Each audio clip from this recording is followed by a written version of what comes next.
বিগত 24 ঘন্টায় ছবিটা আমূল বদলে গেছে। যেখানে সেখানে আগুন জ্বলছে, অগ্নিগর্ভ নেপালের পরিস্থিতি। প্রধানমন্ত্রী দেশ ছেড়েছেন, তিনি ইস্তফা দিয়েছেন, এবং শুধু তাই না, নেপালের রাস্তাঘাট সমস্ত কিছু দখলে চলে গিয়েছে সেনার। নেপালে অগ্নিগর্ভ এই পরিস্থিতি থেকে আমরা জোরাওয়ারে আজকে নজর রাখছি। সঙ্গে রয়েছে আমি শর্মিষ্ঠা। একেবারে আজকে শর্মিষ্ঠার সঙ্গে জোরাওয়ারে আমি সৌমজিৎ রয়েছি। দেখো শর্মিষ্ঠা, তুমি যেমনটা বললে, আমরা যে গত কয়েকটা যে ঘটনাগুলো যদি দেখি, দেখো শ্রীলঙ্কা, তারপর বাংলাদেশ, তারপর নেপাল, বিষয়টা নিয়ে হয়তো আলাদা হতে পারে এই নেপালের পরিস্থিতি উত্তপ্ত হওয়ার ঘটনা, কিন্তু পরপর ঘটনাক্রমগুলো যদি আমরা দেখি শর্মিষ্ঠা, এখনো পর্যন্ত কিন্তু ওই দুটো ঘটনার সঙ্গে কোনো অমিল আমরা পাচ্ছি না এখনো পর্যন্ত। যেভাবে নেপাল অগ্নিগর্ভ, দেশব্যাপী কারফিউ ঘোষণা, নেপাল সেনার বিকেল 5টা থেকে সেখানে আগামীকাল সকাল 6টা পর্যন্ত কারফিউ কার্যকর। ইতিমধ্যেই এই কারফিউর মধ্যে আমরা দেখতে পেয়েছি গতকাল সেখানেও আবারও উত্তপ্ত হয়েছিল নেপালের বিভিন্ন গোষ্ঠী, ভাঙচুর, অগ্নিসংযোগ চলছে, লুটপাট, ব্যক্তি ও সম্পত্তির ওপর হামলা, মুহুর্মুহু হামলা চলছে, পাশাপাশি যৌন নির্যাতনের চেষ্টা, এমন অভিযোগও সামনে আসছে। একদমই তাই সৌম, তুমি যেটা বলছিলে খুব স্বাভাবিকভাবে আমরা গতকাল থেকে তো এটা আলোচনা করছি যে শ্রীলঙ্কা, এরপর বাংলাদেশ, আর ঠিক একই ধাঁচে যে আন্দোলনের ছবিটা অন্তত নেপালে দেখা গিয়েছে, তাতে পরিস্থিতি যেন এক লহমায় আমূল বদলে গেছে। তুমি যা আপডেট দিচ্ছ আমরা এখনো পর্যন্ত জানতে পারছি। দেখো, কারফিউ কিন্তু প্রথম দিন থেকে জারি করা হয়েছিল, তাকে কার্যত একেবারে তোয়াক্কা না করে যেভাবে নেপালে ছাত্র যুবরা যারা পথে নেমেছেন, শুধু তা নয়, আমরা সকালেও আপডেট দিয়েছি যে নেপালের রাজধানী কাঠমান্ডুতে সেখানে অনির্দিষ্টকালের জন্য কারফিউ জারি করা হয়েছে। দেখো, ইতিমধ্যে সেনারা দখল নিয়েছে, এবং এই কারফিউ বলবৎ থাকবে, যে বলা হচ্ছে যতক্ষণ না পরিস্থিতি এখনো পর্যন্ত স্বাভাবিক হচ্ছে। সে ছবি আমরা দেখাচ্ছি, কারণ যে ছবি আমাদের কাছে এসে পৌঁছেছে, প্রত্যেকটা রাস্তাঘাট, অলিগুলি, আজ হয়তো খুব একটা অগ্নিসংযোগের খবর হয়তো এখনো পর্যন্ত আমরা পাচ্ছি না, কিন্তু পরিস্থিতি যথেষ্ট বেগতিক। কারণ গতকাল পর্যন্ত দেখা গেছে যেভাবে যত্রতত্র রাষ্ট্রপতি থেকে শুরু করে প্রাক্তন প্রধানমন্ত্রী কাউকে রেয়াত করা হয়নি, অর্থমন্ত্রী তাকে তাড়া করা হচ্ছে, তাকে লাথি মারা হচ্ছে, রাস্তায় নদীতে নেমে যাওয়ার পর তারা চাপের মুখে পড়ে তাদেরকে, প্রাক্তন প্রধানমন্ত্রী তাদেরকে পদ থেকে ইস্তফা দিতে হলো, দেশ ছাড়তে হলো, এমন খবরও সামনে এসেছে। এবং এই পরিস্থিতিতে একদিকে যখন পড়শি দেশ নেপালে সেখানে উত্তেজনা ছড়াচ্ছে, প্রতিহিংসার আগুন জ্বলছে নেপালে, আর তার আজ যেন এপারে না পড়ে, অর্থাৎ ইতিমধ্যেই ভারত ও নেপাল সীমান্তে যে যাতায়াত, সেখানে ইতিমধ্যে যাতায়াত বন্ধ করে দেওয়া হয়েছে।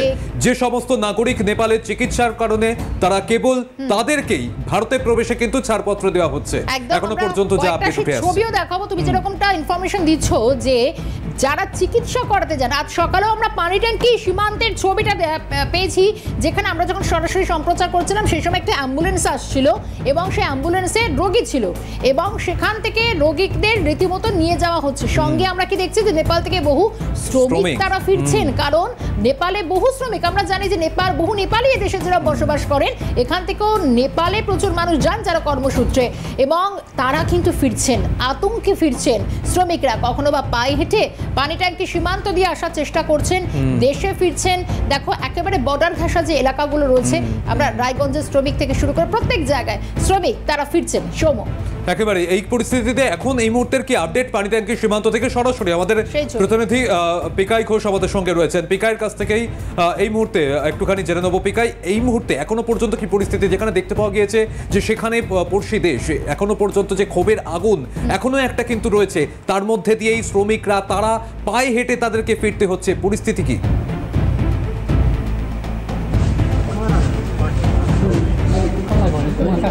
সৌমতকে প্রথমেই জানিয়ে রাখি, ইতিমধ্যে আমরা কিন্তু দাঁড়িয়ে রয়েছি একদম ভারত নেপাল সীমান্তের যে পানি ট্যাঙ্কি বর্ডার এবং জিরো পয়েন্ট। আমি একটু দেখানোর জন্য বলবো যে দেখতেই পাচ্ছ, যারা কিন্তু নেপাল থেকে ভারতে প্রবেশ করছে তাদের কিন্তু বিশেষ ছাড়পত্র সেইভাবে মিলছে না। শুধুমাত্র যারা ট্রিটমেন্ট করানোর জন্য নেপালে গিয়েছিল, নেপালের বেশ কিছু জায়গায় কিন্তু যেখানে দেখা গিয়েছে চোখের জন্য ট্রিটমেন্টে গিয়েছিল, তাদেরকে কিন্তু ভারতের নাগরিক তারা কিন্তু ফিরে আসছেন। ইতিমধ্যেই এসএসবির জওয়ান যারা রয়েছে তারা ইতিমধ্যে তাদেরকে কিন্তু আইডি কার্ড দেখার পরেই তাদেরকে ভারতে প্রবেশ করার ছাড়পত্র মিলছে। এমনও জানা যাচ্ছে যে এই নেপালের যে সমস্ত নাগরিক তাদেরকেও কিন্তু নেপালে প্রবেশ করতে দেওয়া হচ্ছে না, এবং এই যে নেপাল যে সীমান্ত রয়েছে ঠিক সেই জায়গায় কারফিউ যারা করেছিল, যারা আন্দোলনকারী তারা কিন্তু রয়েছেন, তারা কিন্তু ইতিমধ্যে তাদের তাদেরকে আটকে দেওয়া হচ্ছে নেপালের নাগরিকদের, এবং নেপালে যারা ট্রিটমেন্ট করতে গিয়েছিলেন তাদেরকে কিন্তু ফিরিয়ে আনা হচ্ছে ভারতীয় আধার কার্ড বা ভোটার কার্ড দেখার পরেই। তবে এখানে বেশ কয়েকজন রয়েছে, তারা কিন্তু ইতিমধ্যে দুবাই যাবে, সেই কারণে তারা কিন্তু কাজের জন্য সেখানে দুবাই যাবে, সেখানে তারা যাবেন, তাদের সঙ্গে কথা বলবো কি পরিস্থিতি রয়েছে তারা যদি জানান। দাদা क्या हुआ था थोड़ा बोलिए तो, कहाँ जा रहे हैं आप लोग?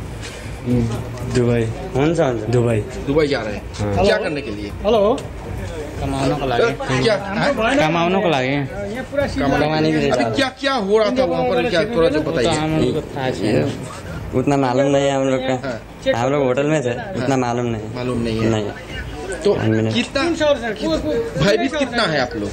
1 मिनट দেখো ইতিমধ্যে ওরাও কিন্তু রীতিমতো কথা বলতে ইতস্তত বোধ করছে, কারণ তারা ভয়ভীত। তারা জানাচ্ছেন যে নেপালের যে সমস্ত সরকারি যে সমস্ত আবাসন রয়েছে সেগুলোতেও কিন্তু অগ্নিসংযোগ করা হয়েছে। আমি একটু দেখানোর জন্য বলবো, তুমি দেখতেই পাচ্ছ এসএসবির কিন্তু লাগাতার এখানে প্রহরা।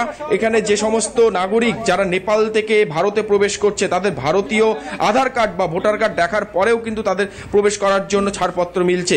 বিশেষ করে যে সমস্ত নাগরিক ভারত থেকে নেপালে গিয়েছে চোখের ট্রিটমেন্টের জন্য তাদেরকে কিন্তু বিশেষ সুবিধা দেওয়া হচ্ছে, এমনটাও কিন্তু জানা গিয়েছে। তবে বেশ কয়েকজন রয়েছে, তাদের সঙ্গে কথা বলবো। ইতিমধ্যে একজন নাগরিক, তিনি কিন্তু নেপালের নাগরিক, সেই কারণেই তারা কিন্তু তাকে আটকে দেওয়া হয়েছে। তার কাছ থেকে জানতে চাইবো কি হয়েছে বলেন। माँ बीमार सीरियस है, किडनी डैमेज माँ का, हाँ। नहीं बच के बस देखने बोला है। तो आप नेपाल का नेपाल का माँ सीरियस भर्ती है। अभी जाने नहीं दे रहा? हाँ वही नहीं दे रहा। नहीं जा नहीं लेकिन आरेकजन রয়েছে, কি বলবে, क्या हुआ था थोड़ा बोलिए। माँ बीमारी है कि बता दो तो अभी इंडिया में नहीं जाना दे रहा है, लगता है माँ का किडनी मुसीबत है मुसीबत है। नेपाल দেখো এখানে যারা অর্থাৎ বোঝা যাচ্ছে পিকাই যে পরপর দুদিন ধরে যেভাবে সেখানে ক্ষোভের আগুন ছড়িয়েছিল, এখনো পর্যন্ত উত্তেজনা রয়েছে। সেই পরিস্থিতি যতক্ষণ না নিয়ন্ত্রণে আসছে সীমান্তগুলিতে, বিশেষ করে কড়া নজরদারি পানি ট্যাঙ্কের সীমান্ত, সেটাই আমরা শর্মিষ্ঠা দেখতে পেলাম। পিকাই আপাতত এখানে ধন্যবাদ জানাচ্ছি। এবার আমরা সকালে দেখেছিলাম সময় যে এই পানি ট্যাঙ্কি মোড় একেবারে শুনশান ছিল, কিন্তু এখন ছবিটা দেখলাম অনেক মানুষ যারা এদেশে ফিরছেন, কেউ বা চিকিৎসার জন্য, কেউ বা নানা প্রয়োজনে ফিরছেন। প্রতিহিংসার আগুনে জ্বলছে গোটা নেপাল, অগ্নিগর্ভতার চেহারা। এবার আপনাদের আরো একটা আপডেট দেবো যে নওয়ালপরাসিতে সেখানে জেল থেকে পালিয়ে গেছেন বন্দীরা। অবাক কাণ্ড, ঠিক আমরা এটা বাংলাদেশের ক্ষেত্রে দেখেছিলাম। 500 জনেরও বেশি বন্দী জেল থেকে পলাতক। কারাগারের ভিতরে আগুন, মুক্তির দাবিতে স্লোগান, পরিস্থিতি নিয়ন্ত্রণে কারাগারের সেনা মোতায়েন। ভয়ঙ্কর একটা আপডেট আমরা পাচ্ছি এই মুহূর্তে। সেই ছবি একটু যেটুকু হাতে আসছে আমরা দেখাচ্ছি। প্রচুর জেলবন্দী যারা ছিলেন অপরাধী তারা পালিয়ে গিয়েছে। কারাগারের ভিতরে আগুন, মুক্তির দাবি উঠছে, মুক্তির দাবিতে স্লোগান, সঙ্গে পরিস্থিতি নিয়ন্ত্রণে কারাগারে সেনা মোতায়েন। নওয়ালপরাসিতে এই ঘটনা, অবশ্যই প্রত্যেকটা আপডেটের দিকে আমাদের নজর রয়েছে। ইতিমধ্যে সেনা দখল নিয়েছে, আর এদিকে 500 জনেরও বেশি বন্দী জেল থেকে পলাতক অবস্থা। আমরা অবশ্যই আরো পরিস্থিতি যা যা আসছে আপডেটের দিকে আমাদের নজর থাকবে, কিন্তু এই মুহূর্তে আমরা জিরো আওয়ারে চলে আলোচনায় ফেরার সময় হয়েছে। আমাদের সঙ্গে এই মুহূর্তে কূটনৈতিক বিশেষজ্ঞ শুভাশিস বন্দ্যোপাধ্যায় রয়েছেন আমাদের সঙ্গে। শুভাশিস, তার স্বাগত জানাচ্ছি আজকে জিরো আওয়ারে। এই কি ছবি দেখছি আমরা, ঠিক একই রকম ভাবে গত 24 ঘন্টারও বেশি সময় একেবারে চারিদিকে শুধু আগুন জ্বলছে। সমস্ত ছবিটাই যেন মুহুর্মুহু বদলে যাচ্ছে। নেপালের সমীকরণ কি তাহলে একেবারেই বদলে গেল, কি মনে করেন? হ্যাঁ, নেপালের সমীকরণ অনেকদিন ধরেই এরকম একটা উত্তপ্ত হচ্ছিল। নেপালের ভিতরকার অন্তরীণ যে রাজনীতি আছে, নেপালের অন্তর্ভুক্তিকরণ বা নেপালের যেভাবে সাংবিধানিক বদলগুলো এসছে, সেটার সাধারণ মানুষের উপরে যে প্রভাবগুলো ফেলেছিল, সেই প্রভাবগুলোকে কোনোদিনই গুরুত্ব দিত না তাদের নিজস্ব যে সরকার আছে। এবং অলির ওভার ডিপেন্ডেন্সি ওভার চায়না, এই জিনিসটা কোনোদিন সাধারণ মানুষ খুব একটা মেনে নিতে পারেনি। যদিও নেপালের সাথে আমাদের সম্পর্ক যথেষ্ট ভালো ছিল এবং আজকের ডেটে খুব খারাপ আছে সেরকম না। ইন্ডিয়ার কনসিডারেবল ইনভেস্টমেন্ট আছে নেপালে, সেখানে অলির যে ওভার ডিপেন্ডেন্সি চায়নার উপরে ছিল, সেই জিনিসটা নিয়ে একটা রাগ অলরেডি গ্রো করছিল। তাই জন্য হয়তো এই ধরনের ঘটনাটা ভীষণ ইজি হয়ে পড়লো কিছু রাষ্ট্রের জন্য, কিছু এজেন্সির কাছে।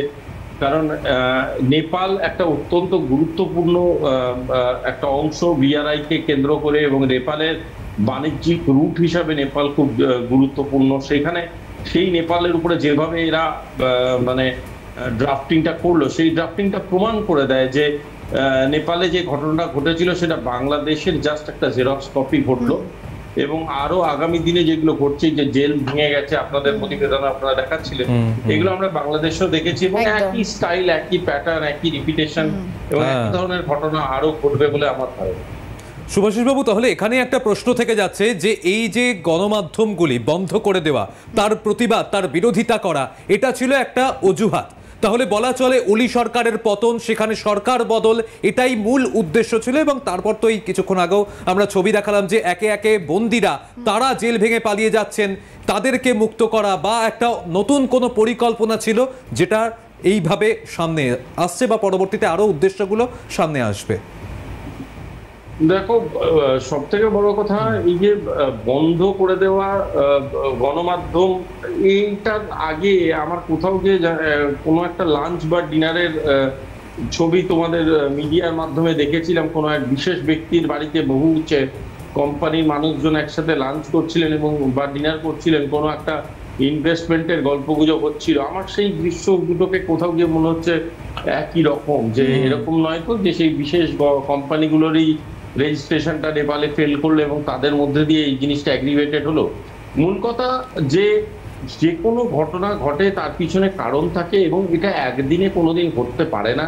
এটা ঘটতে একটা কনসিডারেবল সময় লাগে এবং সেই সময়ের মাধ্যমে এই ঘটনাগুলো বারংবার ঘটানোর চেষ্টা করা হয় এবং এই ঘটনাগুলো বারংবার ঘটায় বলে, একই রকমভাবে ঘটায় বলে প্যাটার্নটা ভীষণ একই রকম দেখতে লাগে এবং নেপালে আবার করে একটা ইন্টারমিডিয়েটারি গভর্নমেন্ট করার চেষ্টা করা হবে এবং তার মাথার উপরে কাউকে একটা বসানোর চেষ্টা করা হবে। এই একই রকম অসভ্যতা, একই রকম নাচ গান, একই রকম উন্মাদনা, একই রকম মানে খারাপ একটা দৃশ্য, যেখানে যে কাউকে ধরে মারা যায়, যে কারোর বাড়ি জ্বালিয়ে দেওয়া যায়।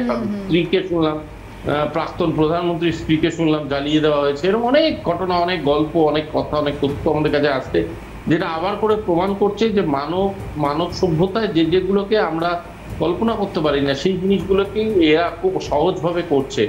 এটা থেকে প্রমাণ হয় এরা সাধারণ মানুষ নয়, এরা সবাই সাধারণ মানুষ নয়। এদের মধ্যে একটা অংশ আছে যাদের অত্যন্ত ভালো রকম ভাবে এই ধরনের ঘটনা ঘটাবার প্রশিক্ষণ দিয়ে ইনজেক্ট করা হয়েছে। শুভাশিস দা, একটা বিষয় যদি একটু এভাবে দেখা যায়, একটু তার জন্য হয়তো আমাদের একটা পিছনে ফিরতে হচ্ছে। আমি যদি শ্রীলঙ্কা দিয়ে শুরু করার চেষ্টা করি, গত 2 থেকে 3 বছর আগে আমরা দেখলাম যে যেভাবে শ্রীলঙ্কার যা অবস্থা হয়েছিল, এরপর দেখা যাচ্ছে যে এদিকে রয়েছে পাকিস্তান, খাইবার পাখতুনখোয়া এবং বিএলএ, তাদের একটা যে অবস্থা সেই জায়গায়, অন্যদিকে এদিকে নেপালেরই ভয়াবহ পরিস্থিতি, বাংলাদেশের গত বছর 1 বছরে আমরা ছবি বদলে গিয়েছে, সঙ্গে রয়েছে আরাকান আর্মির দাপট, একেবারে চারদিকে ঘেরা, মধ্যখানে ভারতের এই অবস্থান। সেই জায়গা দাঁড়িয়ে এই এত অস্থির পরিস্থিতির মধ্যে ভারতের যে অবস্থান, সঙ্গে কূটনৈতিক অবস্থান, কোন জায়গায় রয়েছে আমাদের দেশ এবং উদ্বেগ কি বাড়ছে ভারতের ক্ষেত্রে? এটা কি একটা চাপের জায়গা হচ্ছে? যথেষ্ট উদ্বেগের জায়গা। তার কারণটা হচ্ছে এই জায়গাগুলো যে অ্যাপারেন্টলি দেখে মনে হচ্ছে তার ইন্টারনাল পলিটিক্যাল ডিসপিউটের জন্য হচ্ছে, কিন্তু আমি এই তথ্যটা কোনোভাবেই মানতে রাজি নই যে ইন্টারনাল পলিটিক্যাল কারণে হচ্ছে বা স্বতঃস্ফূর্ত যুব আন্দোলন। এটা আমি বাংলাদেশের ক্ষেত্রেও বলেছিলাম এবং আমরা যদি আপনি যদি প্যাটার্নের কথাই বলেন, তাহলে আপনি লিবিয়া, সিরিয়াগুলোকে বাদ দেবেন কেন? গাদ্দাফির সময় থেকে আমরা দেখে যাচ্ছি এই প্যাটার্ন কিন্তু একই রকম। সে গাদ্দাফি হোক, সাদ্দাম হোক, পরবর্তীকালে শ্রীলঙ্কা হোক এবং বাংলাদেশ হোক, পাকিস্তান হোক, নেপাল হোক, সব জায়গায় একই রকম প্যাটার্ন, যে একটা গভর্নমেন্টকে টপল করানো হবে, সেই গভর্নমেন্টটাকে বিভিন্ন রকম ভাবে প্রেসারে ফেলা হবে, তারপরে সেই গভর্নমেন্টটাকে টপল করিয়ে দেওয়ার পরে তারপরে সেই গভর্নমেন্টের মধ্যে যেই মানুষজন থাকবেন, নতুন যে গভর্নমেন্ট অ্যাডভাইজারি থাকবেন, তারা বিশেষ করে কোনো একটা রাজনৈতিক একটা ন্যারেটিভ যেটা চালিত হবে কোনো একটা বিশেষ সরকারের দ্বারা বা কোনো একটা বাহির রাষ্ট্রের দ্বারা, সেটাকে পালন করে তারা সেই নতুন রাষ্ট্রটির মানসিকতা তৈরি করার চেষ্টা করবে। সুতরাং মানে অ্যাবসলিউট এজেন্সি ওয়ারফেয়ার এবং এই ধরনের ঘটনাগুলো ইচ্ছাকৃত ঘটনা হয়, বারংবার ঘটনা হয় এবং এটা ভারতের কাছে যথেষ্ট উদ্বেগের কারণ এটা শুধু এই কারণে নয় যে বর্ডার লাইন শেয়ারিং আছে আমাদের মধ্যে, এর থেকেও অনেক বড় ব্যাপার হচ্ছে এখানে পোরাস বর্ডার লাইন আছে, এখানে রিলিজিয়াস অসমোসিস আছে, এখানে কালচারাল অসমোসিস আছে। নেপালদের সাথে আমাদের বিভিন্ন রকম সামাজিক মেলবন্ধন আছে, যেমন বাংলাদেশের সাথে ছিল। এবং সব থেকে বড় কথা, পর্যটনের ক্ষেত্রে নেপাল অত্যন্ত গুরুত্বপূর্ণ একটি জায়গা, যেখানে পর্যটন বিলাসী মানুষজন সেখানে যায় এবং সঙ্গে থাকতে অনুরোধ করছে। বিরতিতে যাওয়ার আগেই আমরা নেপালের যে পরিস্থিতি নিয়ে আলোচনা করছিলাম, সেখানে একটা পর্যটন ব্যবস্থা সেটা নিয়েও একটা আলোচনা চলছিল। তাই এই মুহূর্তে আরো একটি খবর সামনে আসছে, অগ্নিগর্ভ নেপালে ছাড় পাচ্ছেন না পর্যটকরাও। নেপালে ভলিবল লিগ আয়োজনে যায় এক ভারতীয়, পোখরাড হোটেলে ছিলেন উপাসনা গিল। সেই হোটেল জ্বালিয়ে দেয় বিক্ষোভকারীরা। উপাসনা জানায় তাকেও মারার চেষ্টা করা হয়েছে। কি বলেছেন তিনি শোনাবো আপনাদের। इंडियन एम्बेसी से रिक्वेस्ट करती हूँ कि वो प्लीज हमारी हेल्प करे, जितने लोग हमारी हेल्प कर सकते हैं प्लीज हेल्प करें। मैं यहाँ पोखरा नेपाल में फंसी हुई हूँ। मैं यहाँ पे एक वॉलीबॉल लीग होस्ट करने आई थी और अभी फिलहाल हमारा जो होटल है जहाँ पे मैं रुकी थी वो जला दिया गया है। मेरा सारा लगेज, मेरा सारा सामान मेरे रूम में था और वो होटल को पूरा जला दिया। एक बहुत रिक्वेस्ट है आप सबसे बहुत बड़ी कि आप में से जो यहाँ पे हेल्प कर सकता है प्लीज करे। बहुत बुरी हालत है यहाँ पे जगह। তাহলে এই ছবিটা দেখে বোঝা যাচ্ছে যে কি অবস্থার মধ্যে রয়েছেন যারা ভলিবল লিগ খেলতে এসেছিলেন, তাদের উপরে হামলা এবং অশান্ত এই পরিস্থিতির মধ্যে কলকাতায় এবার যারা বসবাসকারী নেপালিরা রয়েছেন, যারা কর্মসূত্রে এখানে থাকেন কিন্তু তাদের মন পড়ে রয়েছে কিন্তু তাদের দেশে, কারণ সেখানে তাদের পরিবার প্রিয়জনরা থাকছেন, কারণ তাদের দুশ্চিন্তা দিন কাটছে। যা পরিস্থিতি, অগ্নিগর্ভ পরিস্থিতির মধ্যে পরিবারের জন্য তো চিন্তা হচ্ছে। বহুদিন পর দেশের আয় অন্তত ঘরে ফেরার কথা থাকলেও আপাতভাবে সেটাও বাতিল অন্তত মনে করা হচ্ছে, কারণ কবে ফিরতে পারবে নেপালের এই পরিস্থিতির মধ্যে, আদৌ ফিরতে পারবেন কিনা, কি পরিস্থিতির মধ্যে তাদের পরিবারের লোকজনেরা রয়েছে, শুনবো কি বলছেন এদেশে বসবাসকারী যে সমস্ত নেপালিরা রয়েছেন। वो केपी ओली होइन, केपी ओली साहब वो बात गरिएको साहब, केपी ओली साहब बात गरिएको ओली साहब वो फायरिंग वाला का हो ना वो तो मिनिस्टर का लिए हो रहा है ना। और वो लोग क्या वो क्या ये यूट्यूब क्या चैनल बंद कर रहा है, इसलिए वो लोग गंडगोल कर किया है। नेपाल में बहुत गंदा किया है वहाँ का लोग। नेपाल का भी बहुत गंदा हाल हो रहा है। मतलब जनता लोग को खुद को ही इतना गोली बार हो रहा है कि उन लोगों को खुद को रहने के लिए बहुत प्रॉब्लम हो रहा है। स्थिति में आप बोलिए बहुत गंदा। আমরা এখান থেকে একটু আলোচনায় ফিরে যাব। শুভাশিস বন্দ্যোপাধ্যায় আমাদের সঙ্গে রয়েছেন, কূটনৈতিক বিশেষজ্ঞ। শুভাশিস বাবু, যে বিষয় নিয়ে আলোচনা ছিলাম যে বাংলাদেশের মতন যে পরিস্থিতি, কোটা বিরোধী আন্দোলন এবং তারপরে বিভিন্ন বিষয়, বিভিন্ন উদ্দেশ্য সামনে এসেছিল, নেপালের ঘটনাতেও পরবর্তীতে যদি এরকম উদ্দেশ্য বা বিভিন্ন বিষয় যদি সামনে আসে তাহলে অবাক হওয়ার মতন কিছু থাকছে না। না না, একদমই নয়, একদমই অবাক হওয়ার মতো কোনো ঘটনাই নয় সেখানে। কারণ হচ্ছে এগুলো একটা প্যাটার্নে হয় এবং আপনি খুব অবাক হবেন না যদি এখনই বলছি না যে আজ থেকে যদি 2 বছর 3 বছর বাদে এরকম কোনো ছবি বেরোয় যে একই রকম মুখ যাকে বাংলাদেশেও পাওয়া গেছে তাকে নেপালেও পাওয়া গেছে, মানে একই মানুষকে এই গন্ডগোলের সময়। কারণ এরা হচ্ছে বেসিক্যালি এজেন্সি অপারেটিভ, এদের কোথাও গিয়ে একটা ট্রেনিং দেওয়ানো হয় এবং এই ট্রেনিং এর পরে তাদেরকে বিশেষ কোনো কাজের জন্য তৈরি করা হয়। কেউ ফান্ড করে, কারোর কাজ হচ্ছে অপারেশন করা, কারোর কাজ হচ্ছে একটা মবকে অ্যাজিটেট করে দেওয়া, কারোর কাজ হচ্ছে কোথাও গিয়ে অগ্নিসংযোগ ঘটানো, কারোর কাজ হচ্ছে কোনো পার্টিকুলার পলিটিশিয়ানকে অ্যাসোসিয়েট করে দেওয়া। সো এটা একটা ইন্ডাস্ট্রি। এই ইন্ডাস্ট্রি ক্যাওস তৈরি করে, পলিটিক্যাল ক্যাওস তৈরি করে। এরা নট নেসেসারিলি নেপালের লোক, এটা এরকমও হতে পারে এরা ফ্রিল্যান্সার, যে কোনো অন্য দেশ থেকে তাকে পিক আপ করা হয় এবং তাদেরকে ট্রেনিং করানো হয় এবং তাদেরকে এই ধরনের কার্যকারিণীতে লিপ্ত করা হয়। দেখুন, আমি সব চ্যানেলে বারংবার বলছি, সাধারণ যুবক যুবতীরা সাহস হবে না কোনোদিন গিয়ে পার্লামেন্ট ভেঙে দেবো, পার্লামেন্টে আগুন ধরিয়ে দেবো। স্বাভাবিকভাবে ভাবনা চিন্তা করুন। আপনাদের হাতে কি আমি যদি বোম দিয়ে দিই, আপনি জানেন কি করে একটা গ্রেনেডের পিন খুলে কত সেকেন্ড বাদে সেটা ছুটতে হয়, বা কখন কোন পিস্তলটা বা কিভাবে কোন বন্দুকটাকে চালাতে হয়। এই যে ঘটনাগুলোর জন্য লাগে প্রশিক্ষণ। এই প্রশিক্ষিত মানুষজনগুলো জুটছে কোথা থেকে? যারা আজকে অগ্নিসংযোগ ঘটাচ্ছে, এক্স্যাক্টলি কোন কেমিক্যাল ইউজ করলে কোন কংক্রিটে আগুন লাগানো যায়, এই জিনিসগুলো পাচ্ছে কোথা থেকে? এরা জানছে কোথা থেকে? আমি যদি একটা দেয়ালে আপনাকে আগুন লাগাতে বলি, আপনি পারবেন? আপনি জানবেনই না যে কোন কেমিক্যালটা এক্স্যাক্টলি কতটা কম্পোজিশনে দিয়ে আগুনটা দিলে সেটা দাউ দাউ করে চলে ভেঙে পড়বে। It needs training. সো যারা করছে এরা প্রশিক্ষিত জনতা। এই প্রশিক্ষিত জনতাটাকে নেপালের সাধারণ জনতার মধ্যে মিশিয়ে দিয়ে এই গোটা ঘটনাটাকে একটা রাজনৈতিক, একদমই তাই। এবং সেটা একদিনে হয়নি, যেটা পুঞ্জীবিত একটা ক্ষোভের বহিঃপ্রকাশ এবং এর পিছনে আদৌ কাদের মদত রয়েছে সেটাও ক্রমশ সামনে আসবে। আপাতভাবে অগ্নিগর্ভ নেপালের এই পরিস্থিতি। শুভাশিস দাকে অনেক ধন্যবাদ জানাবো সময় দেওয়ার জন্য। 0 আওয়ারের সময় প্রায় ফুরিয়েছে। আমি আর শোভন নেব বিদায়। পরবর্তী সব খবর থাকছে, আপনারা সঙ্গে থাকবেন।